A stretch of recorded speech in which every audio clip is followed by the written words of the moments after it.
Hámarksfjárhæð stuðningslána til lítilla og meðalstóra fyrirtækja verður nærri sjöfölduð samkvæmt tillögum efnahags- og viðskiptanefndar Alþingis. Skilyrði verða hert og lagt til að brot gegn þeim varði allt að 6 ára fangelsi. Efling og Samband íslenskra sveitarfélaga sátu á samningafundi hjá ríkissáttasemjara í tæpar 8 klukkustundir í dag. Ekkert fæst uppgefið gang viðræðna en fundi verður framhaldið í fyrramálið. Bretar ætla að verja 2 milljörðum punda til að fjölga þeim sem hjóla í vinnuna helming á næstu árum. Hjólreiðar hafa notið mikilla vinsælda í faraldrinum og það er hjólaskortur í fjölda stórborga. Eins konar COVID sjálfa frá Grímsvötnum var valin ljósmynd ársins á verðlaunaafhendingu Blaðaljósmyndarafélag Íslands í dag. Athöfnin er líklega fyrsta skipulagða samkoman í borginni síðan samkomubann var sett á. Bandaríski tónlistarmaðurinn Little Richard er látinn 87 ára að aldri. Hann var tíma bæði drottning og kóngur rokksins og veitti þeim innblástur sem á eftir komu, bæði Elvis og Beatle.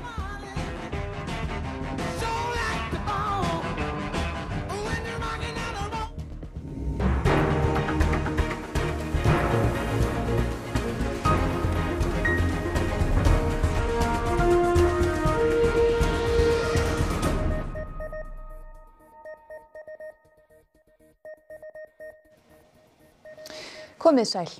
Meirihluti efnahags- og viðskiptanefndar Alþingis leggur til að stuðningslán geti orðið allt að 40 milljónir króna og nái til fleiri fyrirtækja en áður var gert ráð fyrir.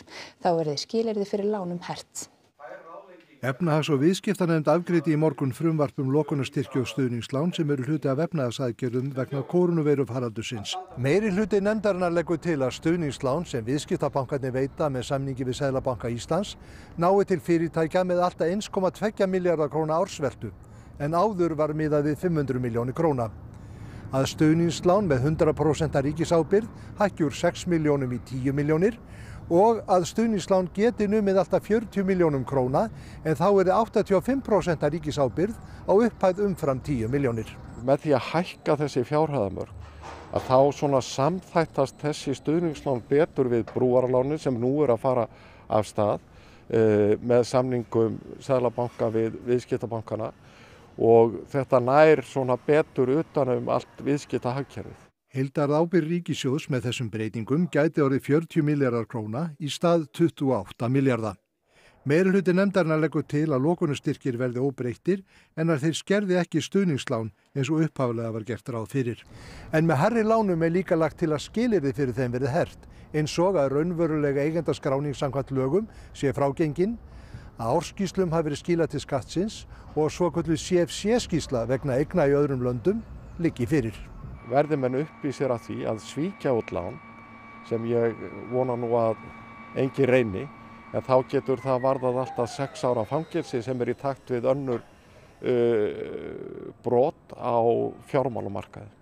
Óli Björn á von á því að þessar tillögur verði á dagskrá Alþingis á mánudaginn. Hann segir góða samstöðu í efnahags- og viðskiptanefnd þessar tillögur. Það er mikill meirihluti nefndarinnar stendur á álitinu, það eru einhverjir þingmenn minnihluta sem munu skrifa undir áliti, geri ég ráð fyrir því með fyrirvara, en ég á von á því að það verði minnst ákvæmst 1 minnihluta álit. Hann segir að almennt viðhorf sé að stíga þurfi ákveðnari og stærri skref en upphaflega var gert ráð fyrir. Myndin sé sífellt að verða skýrari. Þá sé nýbúið að afgreiða mál sem hann segir skipta gríðarlegu máli sem er að styðja við nýsköpun með því að hækka skattaívilnanir úr 25% í 35% vegna rannsókn og þróunar og þakið í alltaf 1,1 milljarð. Það er risaskref sem að mun skipta okkur gríðarlega miklu máli í viðleitni okkar að skjóta hér fleiri og fjölbreyttari stoðum undir íslenskt efnahagslíf sem er auðvitað verkefnið okkar. Hlé var gert á samningafundi Eflingar og Sambands íslenskra sveitarfélaga fyrir stundu eftir 8 klukkustunda viðræður. Kristín Sigurðardóttir, fréttamaður, er stödd í Borgartúni. Kristín, fæst eitthvað uppgefið gang viðræðna? Nei, ríkissáttasemjari verst allra fregna af gangi viðræðna og hefur í rauninni bannað samninganefndunum að tjá sig við fjölmiðla málið. En það fjölmiðlabann var ekki komið á klukkan 10 í morgun, svona í þann mund sem að samningafundurinn var að hefjast. Nú hefur þessi deila verið í dálítið hörðum hnút eins og allir vita en samtalið er virt núna Þannig ég vonast til að það verði það áfram. Já, við bara erum hingað komin, auðvitað bara í þeirri von að loksins gerist eitthvað. Við komum að sjálfsögðu lausnamiði til leiks og vonum að við náum árangur að þessum fundi.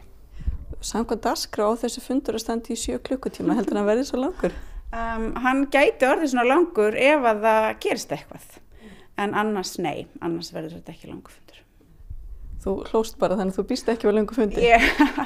Við skulum sjá hvað gerist. Við erum ekki tímabundin, við getum setið hér eins lengi og þarf. Já, og þrátt fyrir þessi viðbrögð þá var fundurinn býsna langur í 8 tíma og honum verður haldið áfram í fyrramáli. En langflestir þeirra Eflingar starfsmanna sem að semja við sambandi íslenska sveitarfélaga starfa hjá Kópavogsbæ. Þar og víðar hefur verkfall sem Eflingar fólk hóf á þriðjudag haft mikil áhrif á skólastarf og raska því og leikskólastarfi líka.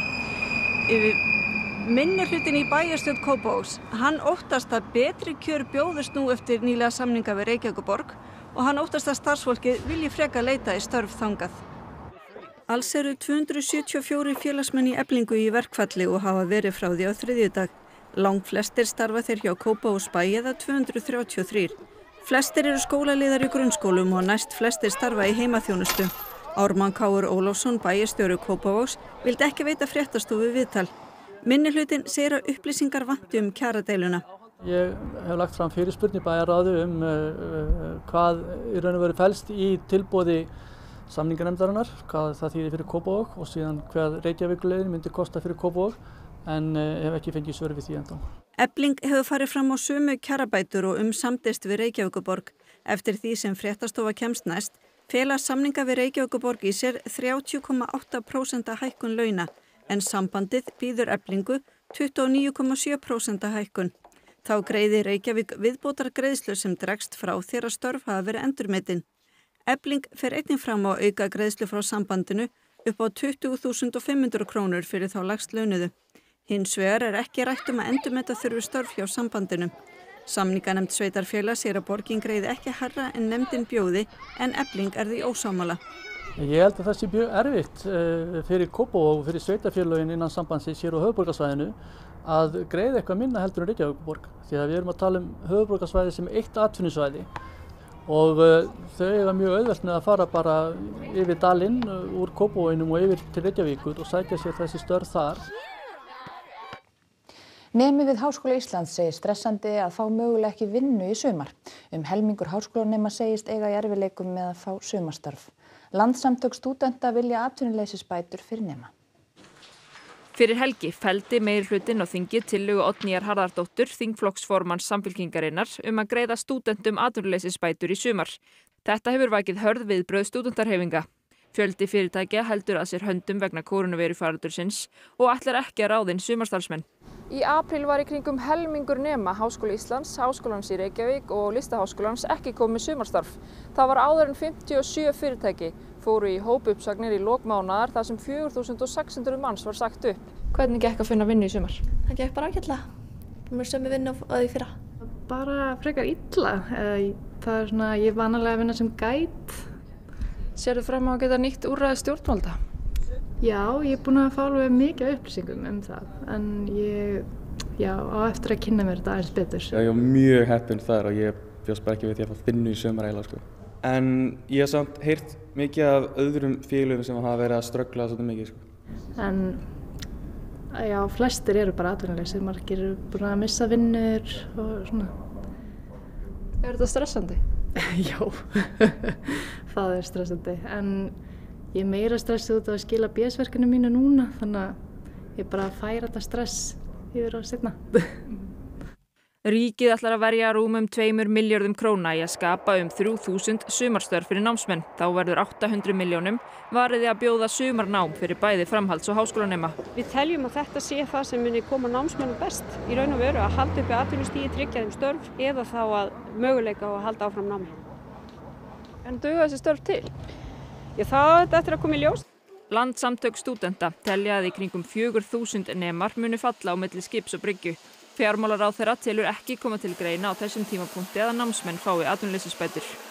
Hafið þið ekki áhyggjur á að einhverju námsmenn þá flosni upp úr námi út af því að þeir geta ekki séð fyrir sér?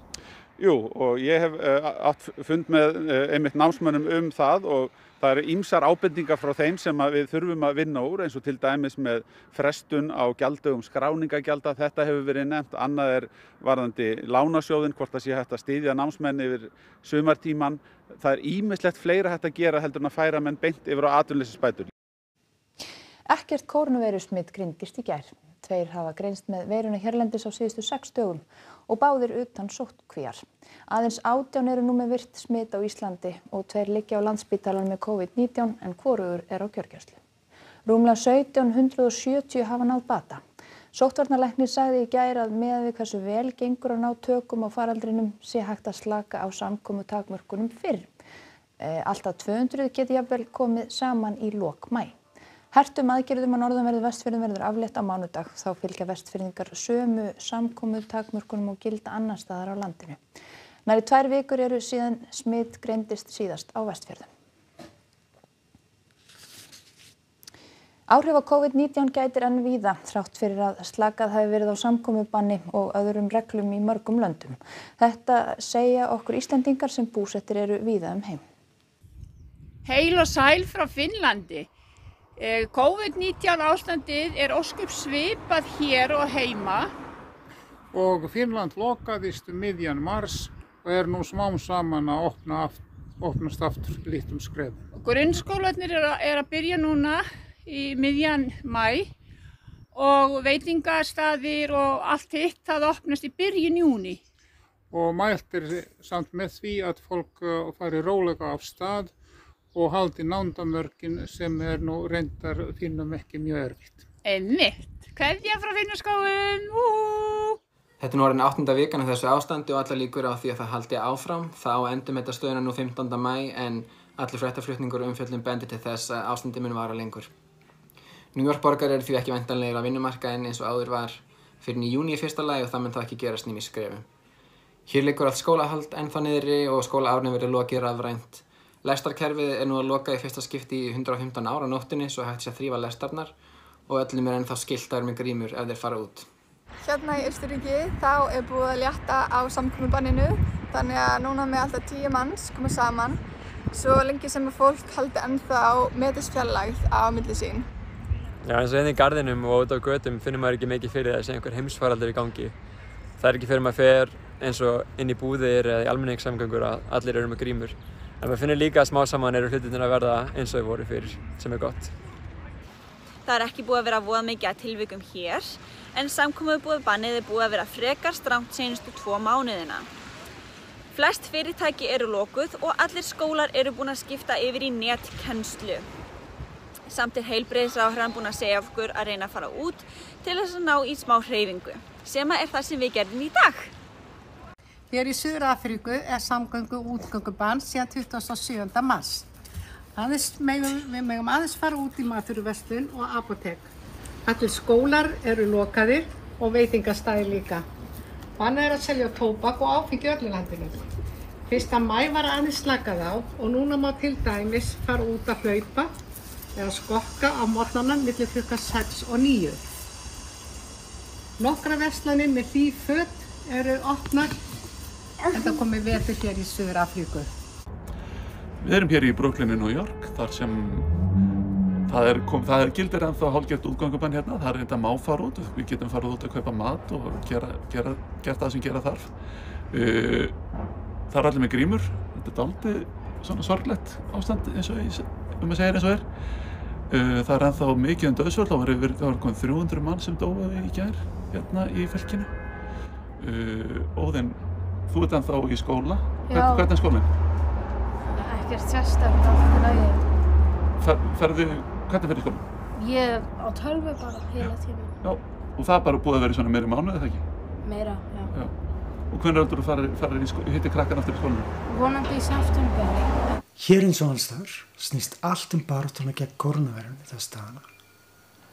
Og landinu hefur verið meira og minna lokað undanfarna vikur. Það nánast ekkert flogið til erlendra áfangastaða og innanlandsflug sætir miklum höftum. Því að þannig farið hér að vegakerfið mjög báburð og þess vegna auðvelt að loka þeim fáum vegum sem eru og ef að flugsamgöngur ekki í boði að þá lítið ferðalög á milli landsvæða. Hjólreiðar njóta vaxandi vinsælda í fjölda stórborga í faraldrinum og víða erfitt að verða sér út hjól. Bretar stefna að því að fjölga þeim sem hjóla til vinnu helming á næstu 5 árum. Samgöngur í stórborgum eitt flóknasta úrlausnarefnið sem stjórnvöld fjöldaríkja glíma við þessa dagana þegar faraldursreglur verða rýmkaðar og fleiri snúa aftur til vinnu. Gert ráð fyrir almenningssamgöngukerfið í Lundúnum anni fyrstu vikurnar ekki nema 10% af því sem það gerði áður vegna nándarmarkana. Today, I'm setting out an ambitious program to help prepare our transport network for the critical role it will play as we emerge from this crisis. Parísarbúar eiga væntanlega eftir að flykkjast í almenningssamgöngur á mánudaginn þegar reglur verða rýmkaðar þar með tilheyrandi smithættu og því ætla margir að hjóla til vinnu fyrst sinn en hjól eru víða uppselt. Là, on a lancé puisque les gens ils ont besoin de vélo à cause des transports, c'est un peu risqué pour le confinement là à cause du virus. J'avais un petit peu abandonné le vélo et je crois que je suis assez angoissée par rapport au transport en commun, au métro et donc oui, je pense que je vais m'y remettre. Það hefur líka orðið sprenging í hjólasölu í Bandaríkjunum og íbúar Los Angeles eiga orðið erfitt með að verða sér út faraskjóta. We went to Huntington Beach, we came here at the Circle, you know, and we just couldn't find anything. We tried Target, we tried Walmart, we even tried Amazon, nothing. For the last, I'd say 7-8 weeks, we've been lined up around the building. This is where we store all the bikes, so every one of these hooks, that row, this row, that row, that row, would be full. They've literally bought everything out, and it's countrywide, so we can't even buy bikes from the manufacturer because they're even out. Eins konar COVID sjálfa frá vísindarannsóknum í Grímsvötnum var valin ljósmynd ársins af Blaðaljósmyndarafélagi Íslands. Ljósmyndarinn varði heilli viku með vísindamönnum upp á jökli síðasta vor og sýndi í dag brot af afrakstrinum. Sýning Blaðaljósmyndarafélagsins hófst í Ljósmyndasafni Reykjavíkur í dag með afhendingu verðlauna fyrir myndir ársins í hinum ýmsu flokkum eins og hefð fyrir. Sýningin afrakstur blaða- og fréttaljósmyndara árið 2019 og sýnir samfélagið frá hinum ýmsu hliðum. Því var fagnað að sýningin væri komin á ný í Ljósmyndasafnið og sagði formaður borgarráðs að þetta væri að öllum líkindum fyrsta formlega samkoman í borginni síðan samkomubann var sett á 15. mars. Sigtryggur Ari Jóhannsson hjá Fréttablaðinu átti bestu fréttaljósmynd ársins.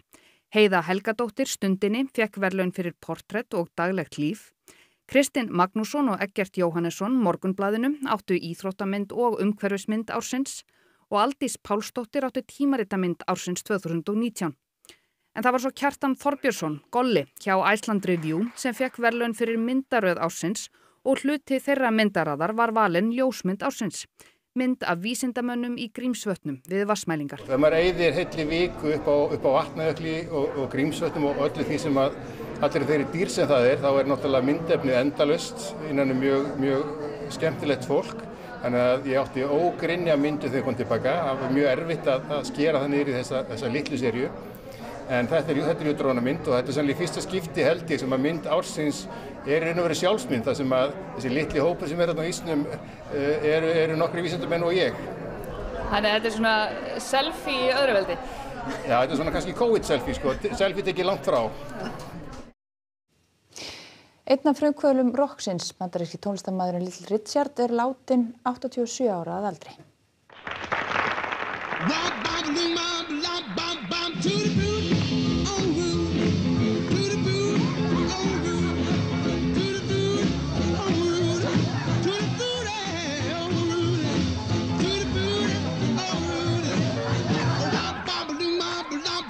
Little Richard sló í gegn á 7. áratugnum með laginu Tutti Frutti en tónlist hans hafði mikil áhrif á þróun rocksins á upphafsárunum þess. Þá átti hann ásamt Chuck Berry og Fats Domino og fleirum stóran þátt í að koma tónlist þeldökkra á kortið í Bandaríkjunum. Hann vakti athygli fyrir vægast sagt líflega framkomu og kröftugan píanóleik og lög sem eru síðan meðal þekktari laga rocksögunar. Long Tall Sally, Lucille og Good Golly Miss Molly. Good Golly Miss Molly, so like the ball.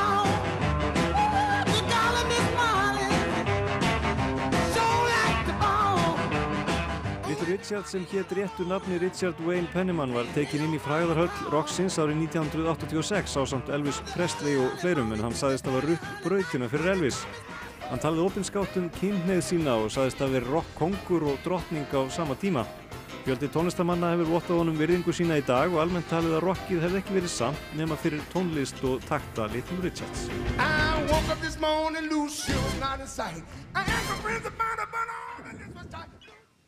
Og það var veðri, hægviðri og víða léttskýjað á landinu í kvöld og nótt og næturfrost í flestum landshlutum, einkum norðaustanlands. Það verður svo vaxandi suðvestanátt á morgun, strekkingur norðvestan til en annars hægari. Bjart vestanlands en annars skýjað að mestu og stöku skúrir sunnanlands. Hiti verður á bilinu 5 til 9 stig að deginum. Hrafn Guðmundsson veðurfræðingur fer nánar yfir veðrið að loknum íþróttum en það er Einar Örn Jónsson sem sér þær í kvöld. Ári Árnason telur Víkinga vel geta orðið Íslandsmeistara í fótbolta í sumar. Hann hefur ekki ákveð framtíð sína í fótboltanum en ef Ísland kemst á EM ætlar hann ekki að sitja í stúku. Körfuknattleiksdeild KR ætlar að skýra stöðu þjálfaramála karlaliðsins á morgun. Samkvæmt heimildum RÚV var Ingi Þór Steinþórsson rekinn á fimmtudag. Og leikmenn bandaríska kvennalandsliðsins í fótbolta hafa áfrýjað niðurstöðu Alríkisdómstóls í máli þeirra gegn bandaríska knattspyrnusambandinu. Leikmenn vilja sömu laun og karlaliðið en dómstóll hafnaði því. Og það eru kveðum ykkur réttarennir það sem var helst í þessum fréttatíma. Hámarksfjárhæð stuðningslána til lítilla og meðalstórra fyrirtækja verður nærri sjöfölduð samkvæmt tillögum efnahags- og viðskiptanefndar Alþingis. Skilyrðið verða hert og lagt til að brot gegn þeim varði alltaf 6 ára fangelsi. Efling og Samband íslenskra sveitarfélaga sátu á samningafundi hjá ríkissáttasemjara í tæpar 8 klukkustundir í dag. Ekkert fæst uppgefið gang viðræðna en fundi verður framhaldið í fyrramálið. Bretar ætla að verja 2 milljörðum punda til að fjölga þeim sem hjóla í vinnuna helming á næstu árum. Hjólreiðar hafa notið mikilla vinsælda í faraldrinum og það er hjólaskortur í fjölda stórborga. Eins konar COVID-sjálfa frá Grímsvötnum var valin ljósmynd ársins á verðlaunaafhendingu Blaðaljósmyndarafélags Íslands í dag. Athöfnin er líklega fyrsta skipulagða samkoman í borginni síðan samkomubann var sett á. Bandaríski tónlistarmaðurinn Little Richard er látinn 87 ára að aldri. Hann var tíma bæði drottning og kóngur rocksins og veitti þeim innblástur sem á eftir komu, bæði Elvis og Beatle.